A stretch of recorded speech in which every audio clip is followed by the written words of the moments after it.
Colton Stearns was the best man at my wedding. He coached my son's baseball team. And on a Tuesday night in September, I watched two state investigators pull a human femur out of a concrete slab he poured 24 years ago. My name is Rhett Calloway. I'm a general contractor in Eufaula, Alabama. The real Colton Stearns killed a young man named Nestor Briggs in 1998 and buried him under the Lakeview Youth Center before the concrete set. I helped pour that foundation. I was 18, mixing concrete 6 feet above a dead man's body, and Colton handed me a Gatorade and told me I was doing a good job. Imagine standing in a half-demolished building at 11 at night, watching your best friend on his knees with a pickaxe, trying to dig up what he buried. That's where this ends. But that's not where it starts. If you're hearing this for the first time, subscribe right now and stay with me. Because what Colton did to cover this up, and what he said to my face when I started asking questions, is something you need to hear for yourself. Hit that like button and drop a comment telling me where you're watching from. I want to know who's riding this one out with me. It started with a phone call in March of last year from a woman I'd never heard of, asking about a brother she hadn't seen since 1998. Eufaula's the kind of place where your last name tells people everything they need to know about you. My family's been here since the 1940s. Calloway's on Broad Street, Calloway's at First Baptist, Calloway's at the VFW Hall on Veterans Day. My dad built half the commercial properties on the south end of town before his back gave out. I took over the business at 26. Growing up, Colton was just there, always. His mom lived 3 houses down from us on Livingston Avenue. We rode the same bus, played on the same Pee-wee football team, got in trouble in the same 9th grade biology class. When my mom died in 2004, Colton was the one who sat with me on the back porch for 3 hours and didn't say a word. He didn't try to fix it. He just sat there. I loved him for that. By the time we were in our 30s, Colton had built himself into something in Eufaula. Real estate development mostly, buying up old lakefront lots and flipping them. He sat on the planning commission. He was a deacon at Cornerstone Baptist. He coached Little League at the Lakeview Youth Center, the same building we'd helped build as teenagers back in '98 and '99. People in town called him Mr. Eufaula behind his back, and they meant it as a compliment. Nestor Briggs, that was the name the woman on the phone said. Her brother, 22 years old when he came through Eufaula in October of 1998 doing seasonal dock work on the lake. She said he called her on October 11th from a payphone at the Lakeside Marina and told her he'd be home by Thanksgiving. He never called again. Never came home. She filed a missing persons report in Mobile County in January of '99. Nobody followed up. He was a drifter, they said. He probably moved on. Her name was Laureen Briggs. She lived in Dothan, 45 minutes south. She'd been looking for Nestor for 24 years. She found my name because I was listed as the contractor of record for the Lakeview Youth Center renovation project the city had just approved. She wanted to know if there was any chance the original construction record still existed. Site plans, permits, anything from the fall of '98. She thought maybe something in those files could tell her where Nestor had been working. I told her I'd look into it. I didn't think much of it at the time. A missing seasonal worker from a quarter century ago. I figured she was grasping. But something about her voice stuck with me. She wasn't dramatic about it. She wasn't crying. She just said, "He was my little brother, and I'd like to know where he is." I told Colton about the call that weekend. We were at his place, grilling. His wife, Darla, was inside with the kids. I mentioned it casually. Some woman called, looking for her brother, worked on the lake back in '98. Colton was flipping burgers. He didn't look up. He said, "98? That's a long time ago." I said, "Yeah, it was." He asked what the brother's name was. I told him, Nestor Briggs. And Colton said, "Doesn't ring a bell." That was it. Moved on. Talked about the Alabama game. But here's the thing I noticed and didn't think about until weeks later. Colton didn't ask a single follow-up question. Not one. A woman calls about a missing person connected to a building we built together, and he doesn't ask, "What happened to him?" or, "Did she talk to the police?" Nothing. Just, doesn't ring a bell. Burger flip. Roll Tide. I filed that away somewhere in the back of my head. I didn't know it mattered yet. The renovation project was supposed to be straightforward. The city had approved $340,000 to update the Lakeview Youth Center. New HVAC, new roof, ADA-compliant bathrooms, and a partial foundation repair on the east wing where water damage had been creeping in for years. My crew was set to start demolition in April. I pulled the original building permits from the county clerk's office. Most of what I needed was there: the 98 blueprints, the engineer's report, the inspection logs. But when I cross-referenced the pour schedule with the inspection dates, something didn't add up. The east wing foundation was poured on October 17, 1998, a Saturday. According to the inspection log, the county inspector signed off on the rebar placement on Friday the 16th. Normal. But the concrete delivery receipt showed the truck arrived at 6:15 a.m. on Saturday morning. The inspection report listed the pour depth at 14 inches, standard for a commercial slab. But the delivery receipt showed enough concrete for 18 inches of depth over the same square footage. That's 4 extra inches of concrete. On a 40 by 60 slab, that's roughly 12 additional cubic yards. That's not a rounding error. That's a lot of material. I mentioned it to my foreman and he shrugged. He said, "Probably just over-ordered, happens all the time." And he wasn't wrong. It does happen. But I was 18 when we poured that slab, and I remembered it being a weird weekend. Colton had organized the volunteer crew. His dad owned the concrete company that donated the material, and I remembered that Colton had been at the site alone on Friday night, prepping the forms. He'd told us not to come until Saturday morning. I wasn't suspicious yet. I was just curious. The kind of curious that makes you pull one more thread before you let it go. I called Lorene back. I asked her what she knew about her brother's last few weeks in Eufaula. She told me Nestor had been living in a rented room above the bait shop near the marina. He worked with a dock crew run by a man everybody called the boss. He'd been doing that kind of seasonal operation for years. She said the last time she spoke to Nestor, he mentioned he'd picked up some side work, helping a local guy with a construction project. She didn't remember the details. He hadn't said who. I put my phone down and didn't pick it up again for an hour. I went to the county assessor's office and pulled the original volunteer list for the youth center build. There were 14 names on it. Nestor Briggs was not one of them. But that didn't mean he wasn't there. The list only covered people who'd been formally signed up through the church's community service program. Day laborers and side help wouldn't have been listed. I tried to find the man who'd run the dock crew. Turns out he'd died in 2011. Heart attack. His dock operation had shut down years earlier. Nobody I talked to at the marina remembered a seasonal worker named Nestor from '98. One old guy, he ran the bait shop, said, "We had guys come and go every fall. Most of them you wouldn't remember their names." Dead end. I drove home. That was it. But I couldn't stop thinking about those 12 extra cubic yards of concrete. I want to be straight about something. For the first couple of weeks, I was not investigating a murder. I wasn't even investigating a disappearance. I was doing paperwork for a renovation project, and a strange phone call from a woman in Dothan had gotten under my skin. That's it. The thing that changed, the thing that pushed me from curious to concerned, happened on a Tuesday afternoon in the county records room. I was looking for the material invoices from the '98 build. Most of them were in a file box in the basement of the clerk's office, water-stained, barely legible. But I found the concrete delivery ticket. It was signed by Colton Sternes Sr., Colton's father, who owned Sternes Ready Mix at the time. And stapled to the back of that ticket was a handwritten note in blue ink.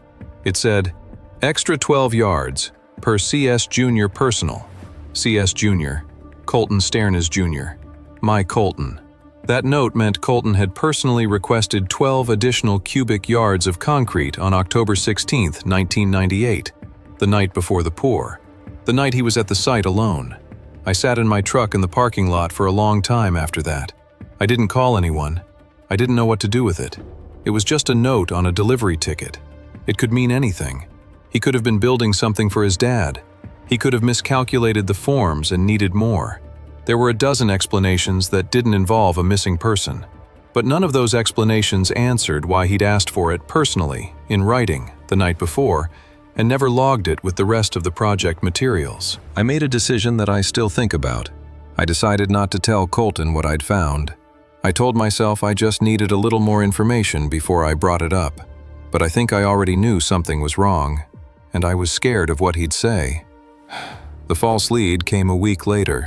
I'd been asking around about Nestor, carefully, not mentioning Colton, just asking old-timers if they remembered the dock workers from '98. A retired game warden told me there'd been trouble at the seasonal worker camp that fall. A fight over money. 2 guys got arrested, charges dropped, and a few of the workers cleared out after that. He figured Nestor probably got spooked and left town. For about 10 days, I believed him. I figured Lorene's brother had gotten mixed up in something at the camp and taken off. It was the easiest story. It was the one that didn't involve my best friend. Then I drove out to the old campsite. It's a clearing about a mile south of the marina, near the water treatment plant. There was nothing left. But I talked to a woman who lived on the adjacent property, Mrs. Anderton, who'd been there since the '80s. She remembered the fight. She remembered the 2 men getting arrested. And she said, "That was September. By October, most of those boys had already gone home for the season." September, not October. The trouble at the camp was a full month before Nestor disappeared. The retired game warden's story didn't hold up. Nestor hadn't left because of a fight at the camp. The camp was mostly empty by the time he vanished. I called Lorene that night. I asked her if Nestor had ever mentioned working on a construction project, a concrete job maybe. She said yes. She said he'd mentioned it on that last phone call. He said the guy paying him was some young guy from church. Colton was 20 years old in October of 1998. He was a member of Cornerstone Baptist Church. He ran the volunteer build crew, and he had personally ordered 12 extra cubic yards of concrete on the night before the pour. Have you ever had a moment where you know something but your brain won't let you believe it? Where the evidence is right there in front of you, and some part of you keeps finding reasons to look away? That's where I was. And I need to tell you, I stayed there longer than I should have. That's on me. But the next time Colton said something to my face, I couldn't look away anymore. The renovation was starting in 2 weeks, and Colton had just volunteered to oversee the East Wing demolition. For free. That offer is what woke me up. In 20 years of contracting work, Colton had never once volunteered his time on one of my projects without a business reason. He didn't do free work. He had a saying, "Friendship is friendship, business is business." I'd heard him say it 100 times, and now, out of nowhere, he wanted to personally manage the demolition of the exact section of the building where those 12 extra yards of concrete were poured. I said, "That's generous, man. Why that section?" And he said, and I remember this exactly, he said, "I just want to make sure it's done right. That foundation's got some tricky reinforcement. My dad's guys did the original work, and I know where everything is." He smiled when he said it, that easy, comfortable Colton smile, and I smiled back. But I was already gone. I was already somewhere else in my head, running the math. If there was something buried under that slab, and I was starting to think there was, then Colton volunteering to oversee the demolition meant one of 2 things. Either he wanted to make sure it was removed carefully so nothing was disturbed, or he wanted to make sure he was there when it was broken up so he could control what happened if something was found. Either way, he wanted to be in that room. I went home that night and sat at my kitchen table with a legal pad and wrote down everything I knew.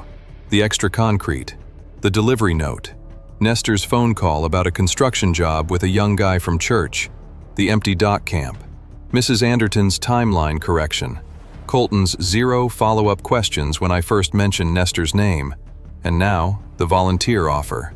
I stared at that list for a long time, and then I picked up the phone and called the Barber County Sheriff's Office, not to file a report, just to ask if there was a missing persons case on file for Nestor Briggs from 1998 or 1999. The deputy I spoke to checked and said no, nothing in Barber County.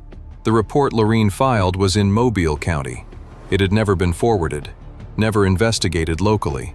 Nestor Briggs disappeared from Eufaula, Alabama, and the Eufaula authorities had 0 record of it.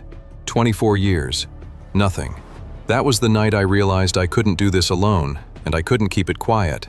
I needed someone who understood what I was looking at, someone outside of Eufaula, outside of Colton's reach. I called Lorene Briggs the next morning and told her everything I'd found. She was quiet for a long time.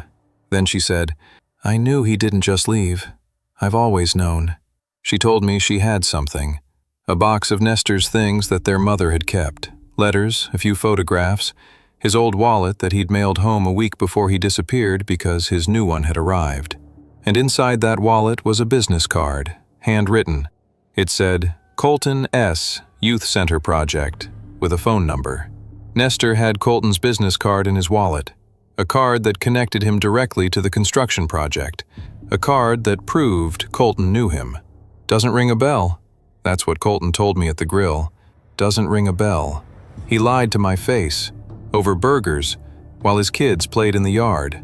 I pulled up next to Colton's truck at a red light on Broad Street about a week after I found the delivery note. He waved. I waved back.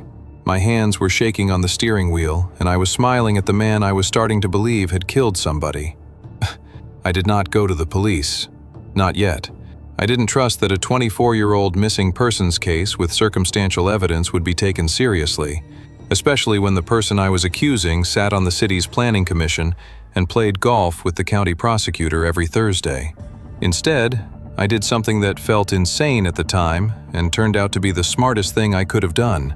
I called the Alabama Law Enforcement Agency, ALEA, the state-level investigative division. I asked to speak with someone in their cold case unit. They transferred me 3 times. I sat on hold for 40 minutes. And then a woman answered the phone and said, Cold Case Division, Investigator Pham speaking. I told her everything. The missing person, the concrete, the delivery note, the business card, Colton's lie, his volunteer offer, all of it. She listened without interrupting for about 15 minutes. When I finished, she said, Mr. Calloway, how far along is the renovation project? I said demolition was scheduled to start in 3 weeks. She said, Don't start without calling me first. That was all she said, but I could hear it in her voice. She was interested. She didn't tell me I was crazy. She didn't tell me to go home and forget about it. 3 days later, Colton came by my office, unannounced. He sat down across from my desk and said, I heard you've been asking around about some old dock worker from the 90s. My heart hit the floor. He said it casually, like it was nothing. But his eyes were doing that thing, that flat, measuring thing they do when he's calculating. I said, Yeah, some woman called me about her brother. I was just seeing if anyone remembered him. Colton leaned back in the chair and said, Rhett, I love you, man, but you're spending time on something that's got nothing to do with you. This woman, she's probably been calling every contractor and fisherman on the lake for 20 years. Don't let her turn you into her detective. And then he said this. He leaned forward and he said, You know what happens to guys in this town who start pointing fingers without evidence? They lose clients. They lose respect.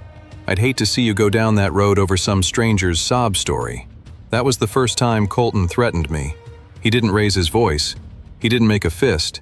He just sat in my office, in the chair where my clients sit, and told me that asking questions about a missing man would cost me my business.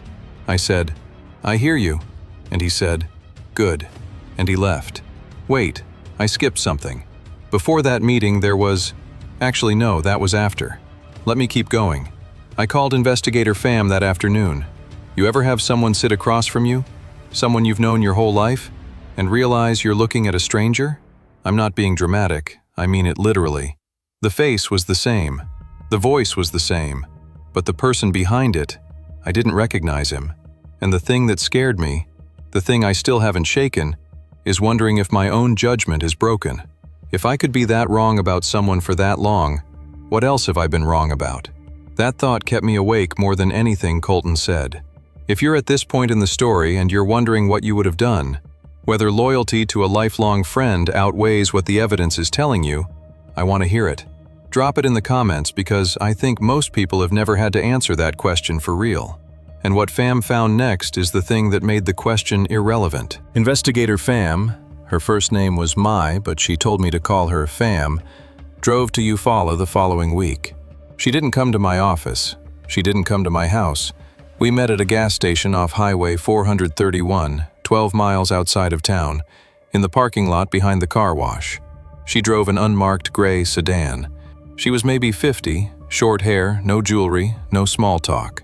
She'd pulled the original Mobile County Missing Persons report on Nestor Briggs. She'd also run a background check on Colton Sterny's. No criminal record, not even a traffic ticket. Spotless. But she found something I hadn't. Sterny's Ready Mix, Colton's father's concrete company, had been dissolved in 2002. All the business records, including delivery logs and invoices, had been turned over to the state when the company closed.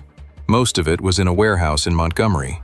Fam had sent an agent to pull the October 1998 records, and at first, what the agent found pointed somewhere I didn't expect. There was a signed receipt for a concrete delivery on October 18th, the day after the pour, but the signature on the pickup line wasn't Colton's. It was his father's, and the job code on the receipt matched a separate residential project the Sterny's family had going on the north side of town.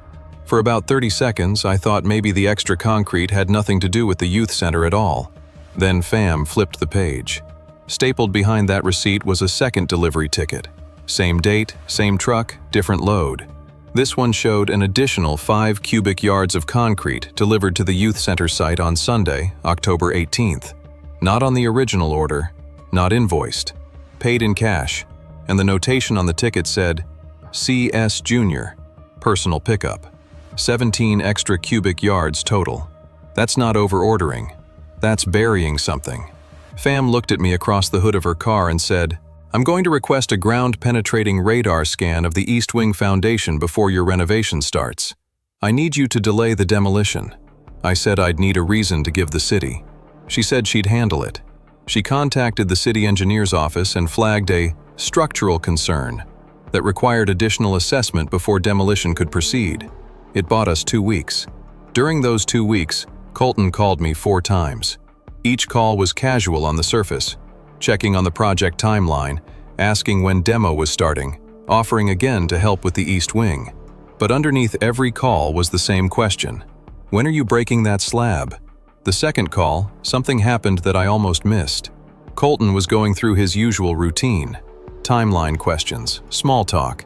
And then there was this pause, and his voice dropped just a notch, and he said, I haven't been sleeping right, Rhett. Not since you brought up that name. Then, just as fast, he cleared his throat and said, Anyway, when's the engineer supposed to be done? Like he'd caught himself. Like a door had opened for half a second and he'd slammed it shut. The third call, he said something that made my stomach turn. He said, You know, my daddy always said that foundation was the best pour he ever did. Hate to see it go, but I guess everything's got a shelf life. 17 extra cubic yards. Subscribe now, because what that concrete was hiding is about to come out of the ground. Hit like. I don't know if he knew. I don't know if he suspected that I was on to him, or if he was just nervous about the renovation in general. But every conversation felt like a chess game, and I was terrified that I was losing. The GPR results came back on a Thursday. Fam called me at 7 a.m. She said, Mr. Calloway, there's an anomaly at a depth of approximately 22 inches below the slab surface in the northeast quadrant of the East Wing. It's consistent with a subsurface disturbance. I can't tell you what it is without excavation, but I can tell you it shouldn't be there. 22 inches. Under the concrete Colton ordered. In the section he was volunteering to demolish. Fam moved fast after the GPR results. She coordinated with the Barber County DA's office to get an excavation warrant. The warrant was sealed. No public record. The plan was to bring in a forensic excavation team to open the slab under the cover of the renovation project. My crew would start the East Wing demolition as scheduled, but Fam's people would be on site to manage the actual dig. The problem was Colton. He was still pushing to be involved. He called me the day before demo was set to start and said, I'll be there at 7. Got my hard hat and everything. He laughed. I laughed. I thought I was going to be sick. I told him the city had brought in an outside structural team for the foundation work. Specialized crew. Insurance requirement. He couldn't be on site during that phase. Standard liability stuff. There was a pause, maybe 3 seconds, and then he said, Since when does Eufaula bring in outside anything? I said, Since the city engineer flagged a structural issue and the insurance company got involved. Another pause. Longer this time. Then he said, All right. Keep me posted. He hung up, and I sat there knowing in my gut that he wasn't going to let this go. A man who has been controlling a secret for 24 years doesn't just take "You can't be there," as a final answer. The excavation started on a Monday. FAM had 4 people on site, 2 forensic archaeologists from the State Crime Lab and 2 ALEA investigators. They worked behind construction barriers, and from the outside it looked like a standard demolition operation. My crew handled the perimeter, FAM's team handled the slab. By Wednesday, they'd cut through 14 inches of concrete and removed the rebar layer. Below that was a compacted fill layer, crushed limestone and gravel, standard base material. But at the northeast quadrant, exactly where the GPR hit, the fill material was different. It was looser, mixed with clay soil that didn't match the rest of the base. I knew what that meant before anyone said it out loud. I had to walk outside and stand in the parking lot for a few minutes before I could go back in. Part of me was praying it was old pipes, rebar bundles, scrap material from the original build, anything. I kept telling myself there were still 100 things it could be besides what I thought it was. Construction sites have debris. 24-year-old foundations have all kinds of junk in them. Thursday morning, at a depth of 26 inches below the original surface, they found a boot. A leather work boot, men's size 10, badly degraded. And inside the boot was a foot. Every lie I'd been telling myself died in that hole. I wasn't there when they found it. FAM called me at 11:14 a.m. She said, "We have remains. I need you to come down here." I drove to the youth center. The construction barriers were up. FAM met me in the parking lot. She looked like she hadn't slept. She said, "It's consistent with a single adult male. We'll need DNA confirmation, but based on the location and the depth, this is your missing person. If you're listening right now and you're wondering whether you'd have the nerve to break open that slab, knowing what might be underneath, knowing it could destroy the life of someone you grew up with, I need to hear your answer. Would you have swung that hammer? Drop it in the comments. Because what came out of that ground changed everything, and there was no putting it back." Nestor Briggs, 22 years old, buried under a concrete slab in October of 1998. In a building where children played basketball and attended summer camp for 24 years. I sat on the curb outside that building, and I didn't move for a long time. I thought about Laureen. I thought about Nestor's mother, who had died in 2016 without ever knowing what happened to her son. I thought about every kid who ever bounced a ball on that floor. And I thought about Colton, standing behind a grill, flipping burgers, saying, "Doesn't ring a bell." FAM told me the warrant would be expanded. They'd be processing the site for days. And she told me something else. She said, "Do not contact Colton Sternes. Do not tell him what we found. He is now a suspect in a homicide investigation. Any contact from you could compromise the case." I went home, and I didn't tell a soul. Not my wife, not my foreman, not Laureen, not yet. I just sat in my living room and stared at the wall. Same truck was parked across the street that night. Black Silverado. No plates I could see. It was there when I went to bed at midnight. Gone by morning. Here's what I learned later, after the arrest, after the forensic report, after everything came out. Nestor Briggs came to Eufaula in September of 1998. He got dock work through a crew boss who ran the seasonal operation at the marina. He was a hard worker. People liked him. He picked up side jobs when the dock work was slow. One of those side jobs was helping with the youth center construction. Colton had hired a few day laborers off the books to supplement the volunteer crew. The forensic pathologist determined that Nestor died from blunt force trauma to the back of the skull. A single blow, consistent with a heavy tool, a hammer, a pipe, a pry bar, the kind of tools you'd find on a construction site. What FAM's team pieced together, from physical evidence, from records, from a witness who came forward after the arrest, was this. On the night of October 16, 1998, Nestor was at the youth center site working with Colton on the form prep. Something happened between them. The witness, a neighbor who lived across from the site, told investigators that she heard shouting at around 9 p.m., and then it stopped. She looked out her window and saw one person standing in the lot. Just one.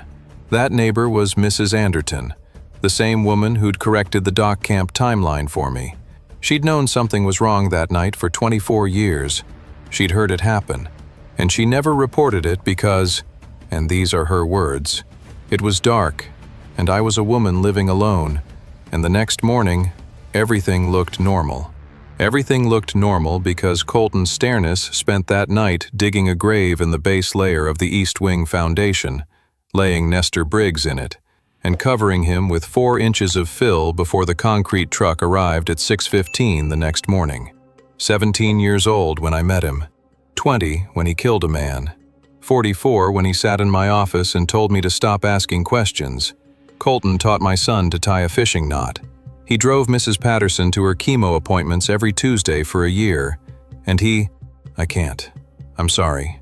I can't do the thing where I list out all the good parts and then say, but he also killed someone. Those 2 people lived in the same body, and I will never understand how. I've tried. I've sat up at 3 in the morning running it through my head.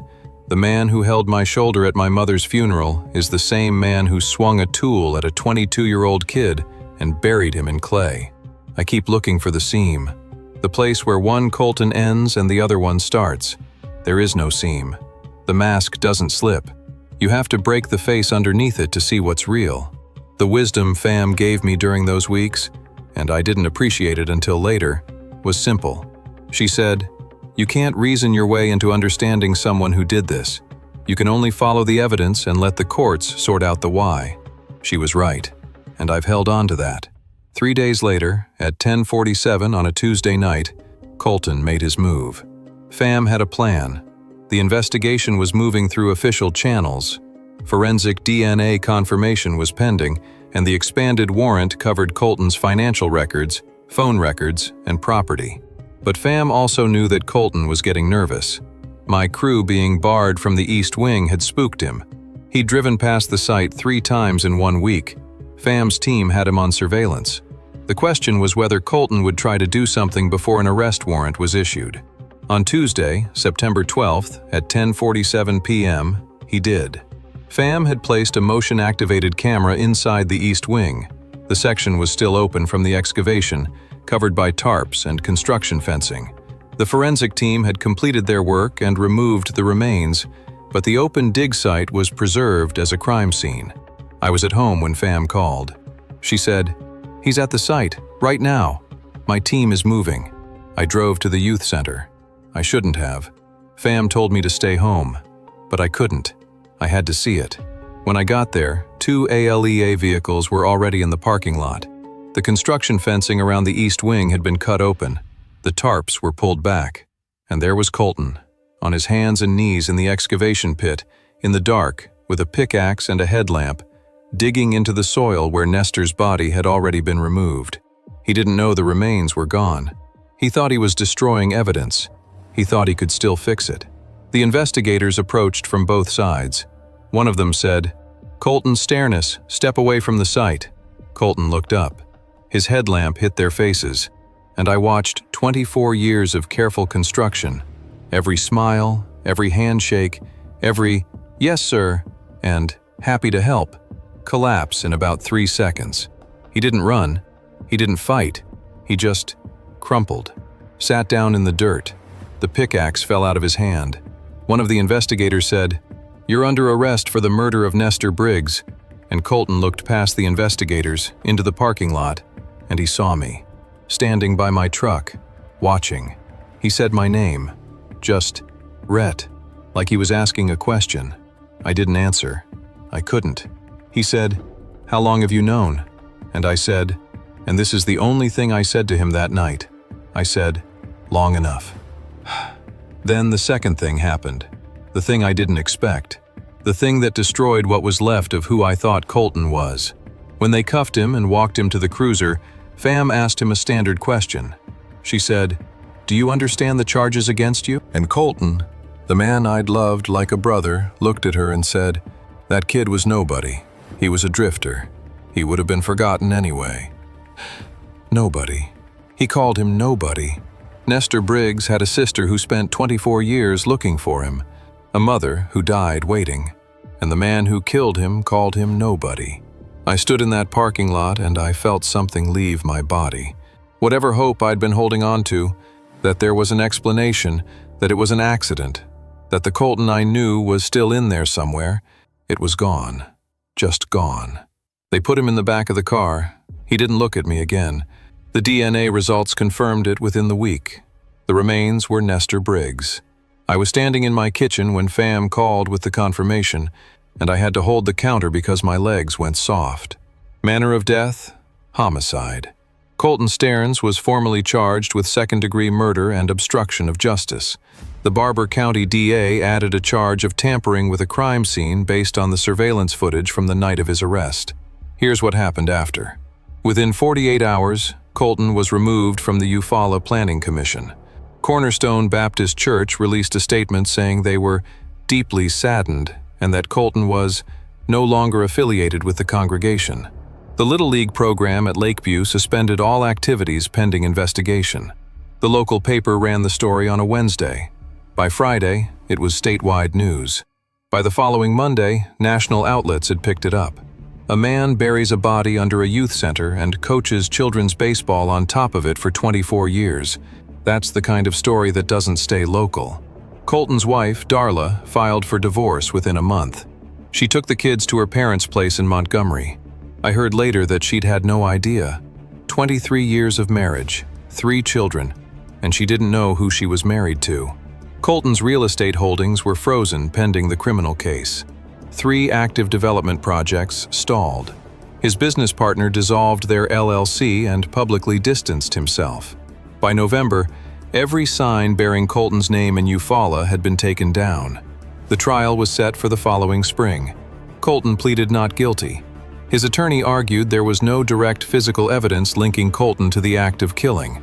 The blunt force weapon was never recovered, and 24 years of decomposition had limited the forensic conclusions. But the prosecution had the delivery tickets, the handwritten note, the business card in Nestor's wallet, Mrs. Anderton's testimony about the shouting and the single figure in the parking lot, the surveillance footage of Colton breaking into the site with a pickaxe, and Colton's own words on the night of his arrest. That kid was nobody. The jury deliberated for 6 hours. They found Colton Stearns guilty of second-degree murder and tampering with a crime scene. Sentencing came 8 weeks later. 25 years to life. I was in the courtroom when they read the verdict. So was Lorene Briggs. She sat 3 rows behind me. I could hear her breathing. When the foreman said guilty, she didn't make a sound. She just closed her eyes and put her hand over her mouth. I turned around and looked at her. She looked at me, and she mouthed 2 words. Thank you. I nodded. I couldn't speak. It's been 14 months since the verdict. The youth center was demolished completely. The city decided the building couldn't be renovated, not after what was found there. A new facility is being built on a different lot, funded partly by a state grant and partly by private donations. They're naming the new gymnasium after Nestor Briggs. Lorene was at the groundbreaking ceremony in June. She brought Nestor's photograph, the one from his wallet, the one their mother had kept. She held it up when they unveiled the plaque. I finished the rest of my contract work for the city without issues. Lost 2 private clients, though. People who were friends with Colton and who looked at me like I'd betrayed something sacred by going to the state police. One of them, a dentist I'd known for years, told me at the gas station that I'd ruined a good man over a hunch. I said, "A hunch didn't bury Nestor Briggs under that building. Your good man did." He didn't have anything to say to that. Most of the town came around eventually. Not all at once. It took months. Some people apologized. Some just started calling again like nothing happened. My pastor, a man I'd avoided for weeks because I was afraid he'd take Colton's side, stopped me after service one Sunday and said, "I should have listened to you sooner." I didn't know what he meant exactly, but it mattered. The night after that Sunday service, I sat in my truck in the garage for 40 minutes with the engine off. Couldn't go inside, couldn't move. Everything I'd been holding together for months, the investigation, the trial, being steady for my family, it just let go. I put my forehead on the steering wheel and I cried until my chest hurt. Nobody saw it. My wife was inside. The garage door was down. It was just me and 25 years of a friendship that turned out to be a lie. Lorene and I stay in touch. We talk on the phone once a month or so. She's the steadiest person I've ever met. 24 years of not knowing, and she kept going. She told me once that the worst part wasn't the grief, it was the silence. Everyone acted like he never existed, she said. Like it was easier to forget him than to look. I'd hang up and hear Colton's voice in my head. Same calm tone, same warmth, same patience, and my stomach would turn all over again. My son, he's 13 now, asked me about it last fall. He said, "Dad, how come you don't talk about Coach Colton anymore?" And I sat down with him and I told him the truth. Not all of it, he doesn't need the details yet, but I told him that sometimes people we love aren't who we think they are, and that finding that out doesn't mean the love wasn't real. It just means the person wasn't. He thought about it for a while, then he said, "That's messed up." "Yeah, it is." This morning I drove past the lot where the new youth center is going up. The framing's almost done. It's going to be a good building, better than the old one. I stopped the truck and sat there for a minute. I thought about Nestor. I thought about what his life would have looked like if he'd made it home for Thanksgiving in 1998. He'd be 46 now. Maybe he'd have kids. Maybe he'd still be doing dock work. Maybe he'd have found something else entirely. We'll never know. And that's the part that stays with me. Not the trial, not the arrest, not watching Colton get led away in handcuffs. It's the 26 years of life that Nestor Briggs didn't get to live. Colton's appeal was denied 3 weeks ago. He's serving his sentence at Donaldson Correctional Facility in Bessemer. I heard from someone, I don't remember who, that he's in a 6x9 cell in a medium security wing. He has no visitors. Darla won't go. His mother won't go. His kids, I don't know. I hope they're okay. They didn't do anything wrong. Last I heard, Colton told his attorney that he was the real victim in all of this. That's a direct quote from the appeal filing. The real victim. The man who killed a 22-year-old and buried him in wet clay, and then spent 24 years pretending to be a pillar of the community, he thinks he's the victim. I don't have anything to say about that. I think it says everything on its own. And now I want to talk to you for a second. Just you. If you've been here since the beginning, if you've listened to all of this, I want to say thank you. And I mean that. Because this story, Nestor's story, it matters. It matters because for 24 years, nobody told it. Nobody cared enough to ask the right questions. And the only reason it came out at all is because a woman in Dothan made a phone call and wouldn't give up. If this story meant something to you, if it made you think about the people in your life and whether you really know them, hit that subscribe button. Share this with someone. Not for me, for Nestor. Because the more people who hear his name, the less power Colton's lie has. Hit that like button. Leave a comment. Tell me, have you ever discovered that someone you trusted completely wasn't who you thought they were? What did you do when you found out? I want to hear your story. Because I think there are a lot of people carrying something like this, and they don't say it out loud. And if you want more stories like this, stories about real people and the truths they buried, there are more on this channel. I'd be grateful if you stayed. Nestor Briggs, 22 years old. He deserved to come home. The man who took that from him is sitting in a cell the size of a parking space, asking anyone who will listen why nobody comes to visit. I drove past his old house on Livingston Avenue last week. For sale sign in the yard. Grass overgrown. Porch light off. The whole place looked like nobody had lived there in years. It looked like the kind of house where someone disappeared and no one noticed.